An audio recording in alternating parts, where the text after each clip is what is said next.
นี่หวนเจ้าไปจงใจคิดดอกมาแล้วก็ให้มาสามาในวันนี้ขวัญเพลงก็ให้มาอยู่เก่งลีลาบันขาก็ให้มาอยู่ขาดีไรเข้าสู่ขาดใจยายามคนมาหาวเห็นแห่เท้าบาข้ามในวันว่านสมเชิญแห่ทำเป็นหานั่งที่ว่าหาดหุดนากล่าวเลยกราบแม่พี่หลวงไม่หลวงตั้งกาไว้อินทาไทยถวายพรเป็นคำสอนสังโลกตกคันเกี่ยวหาปากวันคือดังสาวสวรรค์ลุกมาจันแจงอินได้แบ่งกี่สนดอกไม่สนเช่นเก่าคอยอยากขึ้นขวัญเจ้าป้องพันท่านสองว่ามาเยอะวันเดียมือดีแม่นมือดีวันนี้แม่นวันเฮาผู้เฒ่าเกิดเป็นสาวก็ว่าแม่นมันนี่วันนี้คอยทานในแท่นเพื่อนก็ว่าแม่นมันนี่วัน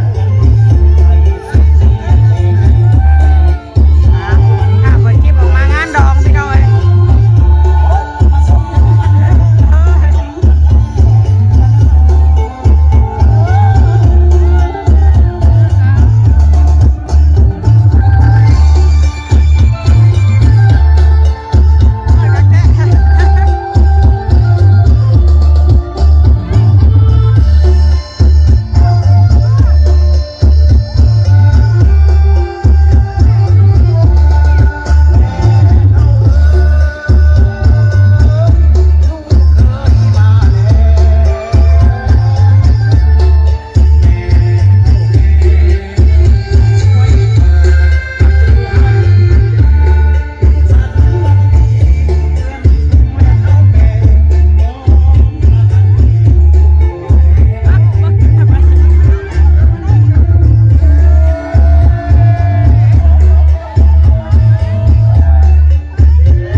ซ่าในห้างในมีให้สั่งให้ซ่าเป็นซ่า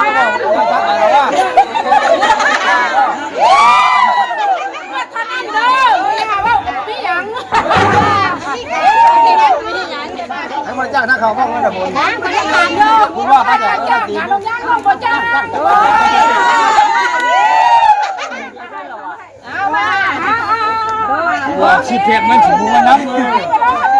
น้ำเด้อยาวหัวบ้านเขาเองจะไม่ไ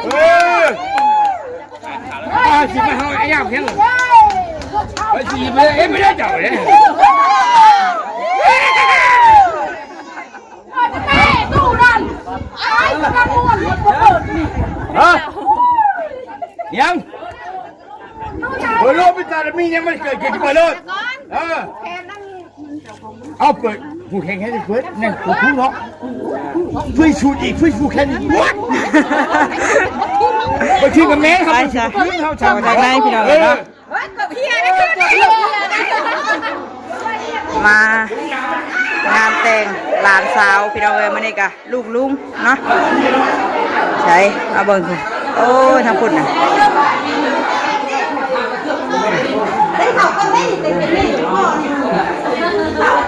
เห็นบ่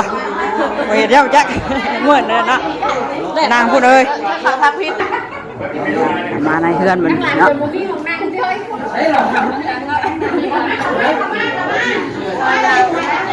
เฮ้ยจักหมอฉุดยังมาบ่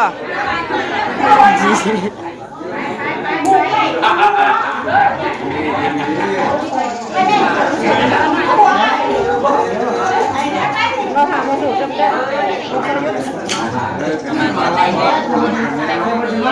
เฮ้ยอ่ะยับเข้ามาเอาเด้อไปก่อน สองคนเต็มไม่สองคน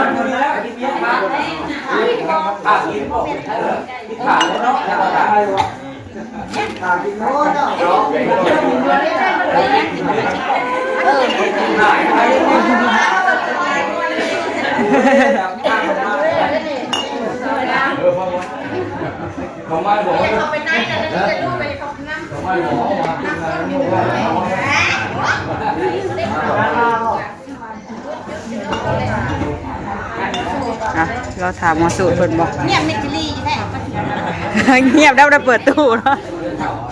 ก็ถามหมอถูกเนาะเมจิลี่ใช่เนาะใช่ก็ถือว่าใส่กันก็ต้องไปว่า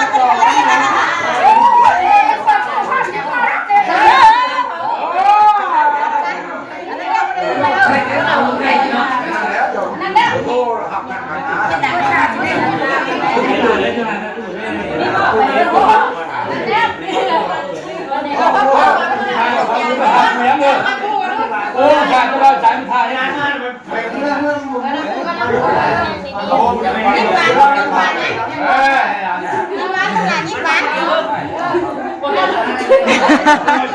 ปืนเอาหน่อยหาดึงเยอะหน่อยยัดกล้วยเพื่อนได้บัดนี้เว้นหนาดิไหน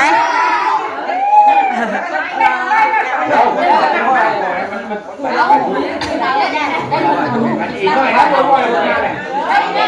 โอ้ยโอ้ย แกน่าจะได้ถูกนั่งแบบนี้เขาจืดอยู่แล้วเราไม่เชื่อเลยเราเชื่ออะไรเอาบัดนี้เขาจะทายติดเรียนอยู่บัด ใช่ต้องมาอย่าบอกเ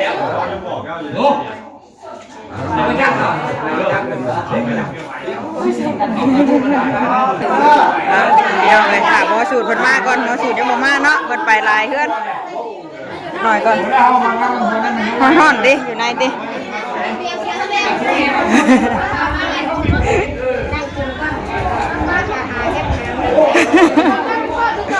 จักหน่อยก่อนนะรอถามเบิ่งเพิ่นมาเพิ่นไปขึ้นเฮือนขึ้นชั้นใหม่อยู่ เอาไปนี่ เนาะหมอสูตรเพิ่นมาแล้ว บัดดับต่อไปก็ ขา จะ โด ได้ นเติม บอก เพิ่นไปขึ้นเฮือนใหม่ จับเด้อ อ่ะ อาดิลาเถาเอ้ยนางเอ้ยมื้อนี้เป็นมื้องามยามดีและมีเฒ่ามีแก่พ่อแม่และลุงตามาอังตังแต่งให้เป็นครูว่าผัวเมียเพิ่นปลูกใหม่ให้เป็นดงก็ว่าแม่นมื้อนี้วันนี้เพิ่นปลงสงให้เป็นเราก็ว่าแม่นมื้อนี้วันนี้เพิ่นปลูกช่องกระเจ้าให้เป็นครูผัวเมียตั้งแต่นี้ต่อไปให้เจ้าเป็นครูกันดังนกทัวเป็นมุ้งผัวเมียกันคือดังนงเอียงให้เจ้าเทียมมันเหมือนดังเสาเสมีนให้เจ้าเป็นตัวเทียบเทียบอะไรเป็นพวกเพียรเมียม่านให้เจ้ามาผันกระดังเสื้อเพื่อมาเผื่อกระดังเชือกสร้างบ่ให้ห่างจังงามทายาตุภวังใช่ยังมั่งครั้งให้ขึ้นเกินกว่านี้ด้วยเถิดมาสาธุตามใจไพ่แห่งเรื่องแบบนี้เด้อ สบายดีตู้เลยสบายดีตู้ ไป เลย ที่ไหน สบายดีตู้เลยสบายดีใจเหรอเมื่อยถ่าแล้วเพิ่นอยากเมื่อยเลยโดยสรุป สาธุนะโมตัสสะภะคะวะโตอะระหะโตสัมมาสัมพุทธัสสะนะโมตัสสะภะคะวะโตอะระหะโตสัมมาสัมพุทธัสสะนะโมตัสสะภะคะวะโตอะระหะโตสัมมาสัมพุทธัสสะนะโมตัสสะภะคะวะโตอะระหะโตสัมมาสัมพุทธัสสะสักขีกเมจาโลเปเสเลเสภาลาตติจันตาริเคเวนะสิเประเทียมจาคเมจาตโลวันนาคหาเนเคหาวัตุมเมเขเตพมมัจจะยันโตเทวาสารธาลาวิสเมยากกดาปนาคาติสันตาจันติเกยังบรวัจจนังสาธโอมิสุนันโตสุนันโตพันตุนีทิวานุราเทพยดาเจ้าทั้งหลายอันอยู่บนสวรรค์สันกรรมมาพบพกสันอยู่ในโลกพระพรหมสีพกสันอยู่ในมนยอดเขาและเหวหวยในวิมานอากาศตนอยู่ในทวีปกลางมีอุดรทวีปเป็นต้น ตนอยู่ในคงเขตประเทศเมืองไทยตนอยู่ในหมู่บ้านตนอยู่ในพวกไผ่และป่าไม้ตนอยู่จากเพื่อนชาติและหน้าทุกแห่งจนสถิตรักษาอยู่ภาคพื้นเป็นดินอันนี้แม่ธรณีเป็นเขาตนอยู่ในพังไม่นามหาสมุทรขออันซื่นพญาเวชสุวรรณผู้เป็นราชาคงอยากมุนทันและพญานาคทั้งโยกไก่และโยกไก่เมื่อได้ยินเสียงผู้ขาอันซื่นนี้แล้วขอจงเสด็จลงมาให้พรแก่ลูกหลานมีนามเชื่อว่าเท่าผลนางธรรมนินางบุญมีที่กำลังเตงงานบาสีสุขวัญในเมื่อนี้วันนี้วินาทีนี้ให้เขาอยู่สวัสดีมีใส่ทุกทีพระราธิการนั้นก็กาเทินบุตรทังละโยวัตนังเตสิวิตังยาวัติภาทังสารนังกัสสามิธรรมังอนุวัตนังเตสิวิตังยาวัติภาทังสารนังกัสสามิสังฆังอนุวัตนังเต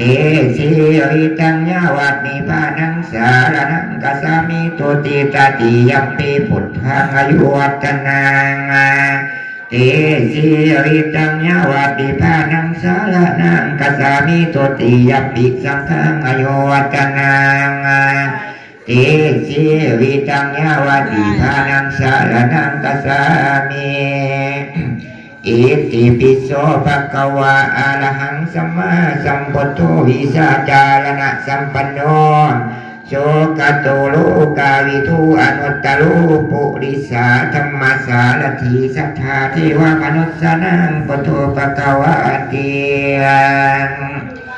อิสิสิทธิปะโพนบวรแบ่งวิเศษอาติเนกัจโสชัยตุภวังชัยมังคลวิเศษอาติเนกัสสวัสสัตอเนกัจโสชัยตุภวังชัยมังคลอิเป็นขาวาคนเขาเป็นปีลำเลิศอิทธิชัยโสเป็นวันเลยให้เจ้ามาใจชมกองขวัญกูเจียวมาหอดเดียวทัดดอกชมพูบานโจจูนั่นเป็นดอกขันเขาทัดดอกเขากลมตาจีสาน้ำตังไรเทียมเจ้าไม่วันดีก่อนจอมสีชมเจ้าก็ให้มาอยู่เจ้าในขี้ก็ให้มาสามาในวันนี้ขวัญเจ้าไปจอมใส่คิดดอกมาแล้วก็ให้มาสามาในวันนี้ขวัญเพลงก็ให้มาอยู่เก่งลีลาบันขาก็ให้มาอยู่ขาลีไรเข้าสู่ขาเทียยาคนมาหาวเห็นแน่เท้าบาท่านในวันว่าสมเชิญแน่ทำกันหาน้ำที่ว่าหาพูดนากล่าวเรียกลาบได้พี่หลวงในหลวงตั้งกาไว้อินทาไทยถวายพรเป็นคำสอนสังโลกตกคันเกี่ยวหาปากวันคือดังสาวสวรรค์ลุกมาจันแกงอินได้เบ่งเกสรดอกไม้ซ้อนเช่มเก่าคอยอยากขึ้นขวัญเจ้าป้องพันท่านสองว่ามาเยอะวันเดียมือดีแม่นมือดีวันนี้แม่นวันเฮาผู้เฒ่าเกิดเป็นสาวก็ว่าแม่นมันนี่วันนี้คอยทานในแท่นเพื่อนก็ว่าแม่นมันนี่วันนี้นอนรับได้เงินหมื่นก็ว่าแม่นมันนี่วันนี้นอนตื่นได้เงินแสนก็ว่าแมนมณีวันนี้เขียนเท้าไกลเขียนหน้าก็ว่าดีมณีวันนี้เอาเต็มสังลมคือก็ว่าแมนมณีวันนี้สามมือให้เจ้าได้เกี่ยวมังคุดมาหาเจ้าเด้อหาเด้อให้มีผู้เอาเสื้อผ้ามาหาเจ้าเด้อให้มีใจอ่อนน้อมตั้งต่อช่วยสมเจ้าเป็นเคยให้เจ้าทำใจกวงจะหวัดอ่างสัมปะสิ่งสันใดไล่ไก่ให้เจ้าว่าเชื่อไล่หมาให้เจ้าว่าเสียไล่งัวไล่กู้ให้เจ้าวันเจ้าอย่าลืมเตะต่อยช่วยลุยต่อหน้าเจ้าโพอย่าปากโพสัมปะสิ่งสันใดให้มีความเดือมใสดอกน้ำเทพไทยเจ้าเป็นลูกสะใภ้ให้เจ้าฮักเมผัวอย่าเดี๋ยวเอาหัวนุ่งควันผัวชุ่มชูเจ้าโพนักปราชญ์พันธรรมถึงเดือนดำเจ้าจะไปเที่ยวดินย่ำคำเพื่อนหลังกำนันแม่เพื่อนอาศัยขาสูงหลังในกระถอดใส่บ้านล้มหลังผมนันเพื่อนพอเกยซ่านต่อหลังสูงเพื่อนลูกเลยเพื่อนตาดังดักวางดังใส่เข็มหน้าลายวงกลมภูมินาเป็นผู้ห้ามกระเบื้องดินขอมีหอเย็นหลังสูงพอผ้าพวกมาคาเขนหินอาสนัย ให้ในเอื้อนองค์น้ำมอแก้วหลังนั้นพอมอบแล้วให้แกลูกทั้งสองเจ้าหินมาปุ่นปองกินท่านบ่ให้เจ้าอยากนำไปเงินยิ่งเที่ยราคาได้กินซีนให้เจ้าชมเงื่อนได้กินปลาให้เจ้าชมเงื่อนยาเพิ่นจะเจ้าบุญกวางสุภายมีลูกชายอยู่บ้านเกิดในกบแก้วเกิดความกุศลให้เจ้าฟังคำสอนกาหน้าพ่อแม่ใจเพกว้างพี่น้องวงศาตาเบื้องซ้ายเจ้าอย่าลับดูชายตาเบื้องขวาเจ้าอย่าเละถึงสู้ถึงย่ำเละอาจจะแต่งผ้าเขาถึงย่ำเจ้าให้จะแต่งผ้าง่ายย่าได้นอนหลับไหลจึงสวยวิบีให้จะจีบบักไว้ประสงค์แต่งผ้าง่ายมีผัวให้เจ้าถิ่นไหลกาใจเก้าเราให้น้อยให้เจ้าย้ายไฟเราให้ใหญ่ให้เจ้าย้ายคนมีบุญคุณของนั่งนกแก้วหมอบอกแล้วซ้ำตึ้มถวายพรเป็นคำสอนอินท่าสังโลกเจ้าหักมีโศกแล้วให้เจ้าคอยเพี้ยนเอาว่ามาเยอะกว่าเดิมขวัญผัวให้มาส่งเมียที่นำถึงยามกำให้เจ้าเขาคนนอนหัวเฮียงอนให้เจ้าหักคอให้เจ้าตั้งหน้าโตก็ทำแต่ความดีความสุขนี้เพ่งพ่อบอนน้อยแรงคำคอยให้เจ้าอยู่สวัสดีใส่ยักทุกภวังใจยามันกำลังดังนี้เกขาดเธอสาธุสาธุสาธุตุยตุยตุย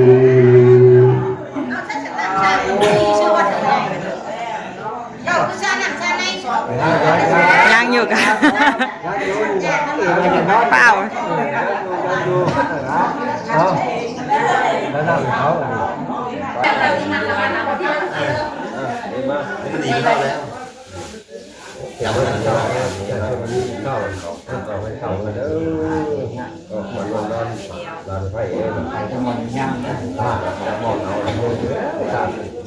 ไม่เขาจะแก้ไม่บอกเขาจะแก้ยังเขาเขาซับได้โทรมาหักว่ะฮะมีโอ้ไม่โอ้จะทำอะไรเนาะเป็นรุ่นในคนเนาะไปฆ่าแล้วเกิดอะไรพอช่วงกลางกินไก่แต่ห้ามขาดกินแก้วขาแกตะพามนะเขาเก็บไว้ในร้านนะแกตะพามนะครับแนววิธีเพิ่นสูตรเรียบร้อยพี่น้องเนาะวันนี้ก็ยังสิเหลือป้อนไข่เจ้าบ่าวเจ้าสาวแล้วก็ยังไปขึ้นเพื่อนย่าเนาะสมมาพี่น้องเลย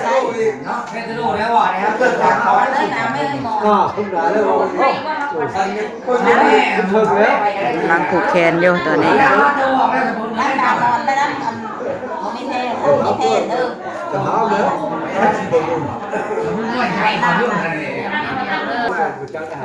มาวันนี้อ่อนไข่เจ้าบ่าวเจ้าสาวพี่น้องเลย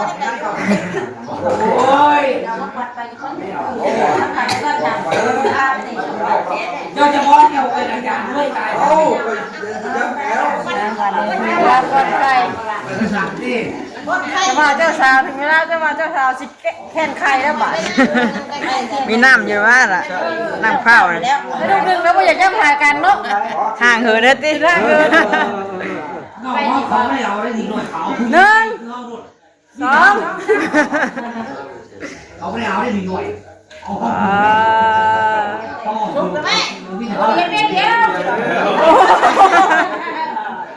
หอมแก้มเฮ้ยข่าวกดหัวแล้วรังยำไข่อยู่กันรังข่าวอยู่กันเอาบ้าอะไรไม่ได้ไม่ได้เก็บเลยเขาเลยจะเป็นไงนั่งไปชุบเจ็บเหี่ยวเลยจะเอาเจ็บไปมาลงภาษาที่จะว่าเอาอย่างหรือก็บอสูตรเพิ่นบอกนะมาพี่แต่ว่านางหมอมาพี่ไว้หันจะได้เลยน้ำข้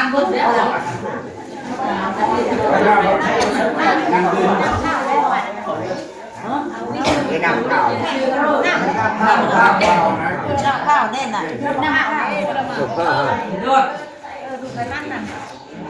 เหลือมาพี่พี่ดูน้ำเลยเดี๋ยวคนจ้าจะปล่อยได้หรือเด้อจ้าจะปล่อยมาดิ อะไรยังถูกยังไง เนาะสาธุนะโมตัสสะภะคะวะโตอะระหะโตสัมมาสัมพุทธัสสะนะโมตัสสะภะคะวะโตอะระหะโตสัมมาสัมพุทธัสสะนะโมตัสสะภะคะวะโต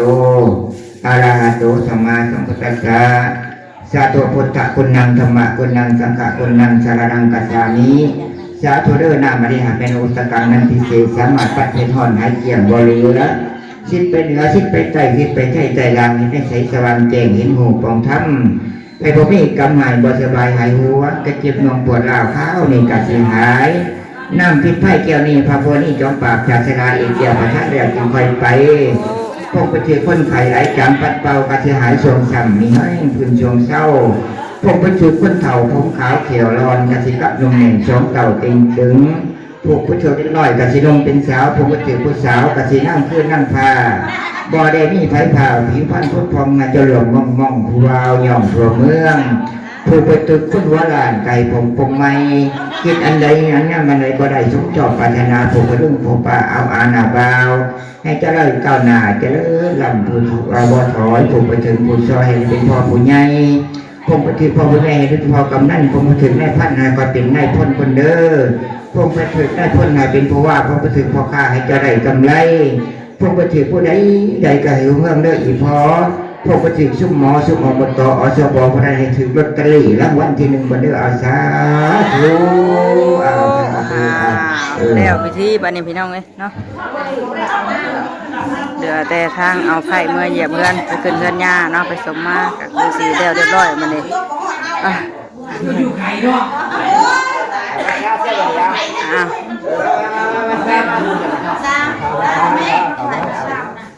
เขาบ้าให้มือนี่ครับนี่สลับเอาเต็นท์ไว้ใช่ไหม บอกแล้วเอาแต่ที่ไป ได้บัดนี้ไปไปแล้วอะไรพี่น้องเลยเนาะยังเหลือแต่ทางไผ่เพิ่นเมื่อเหยียบเพื่อนย่ามันนี่แล้วพิธีทางสู่คนเพิ่นแล้วเนาะมันนี่ก็มาดูทางเพิ่นลุงที่บอกแต่ละบ้านมันยังบอก พ่อได้พ่อ มาใช่เลยผูกมันยังไม่ได้เอาขึ้นบุตรดิไปสัตว์พี่น้องเลยเนาะคลิปนี้กำลังเตอร์กับซีโซขอจบคลิปก่อนแล้วก็กันอีกคลิปหน้าเด้อไปดูเลยเนาะวันนี้ก็มางานดองทางเพื่อนลุงก็คืออ้ายของลุงจอยเพิ่นเนาะจอยเบี้ยเพิ่นแน่แล้วก็มาผูกแขนหลานสาวแน่ไปจบคลิปก่อนพอกันอีกคลิปหน้าคลิปนี้ไปแล้วสบายดีทุกคนอีโทรเดินกว้างพี่น้องเลยเนาะมีตู้กับผม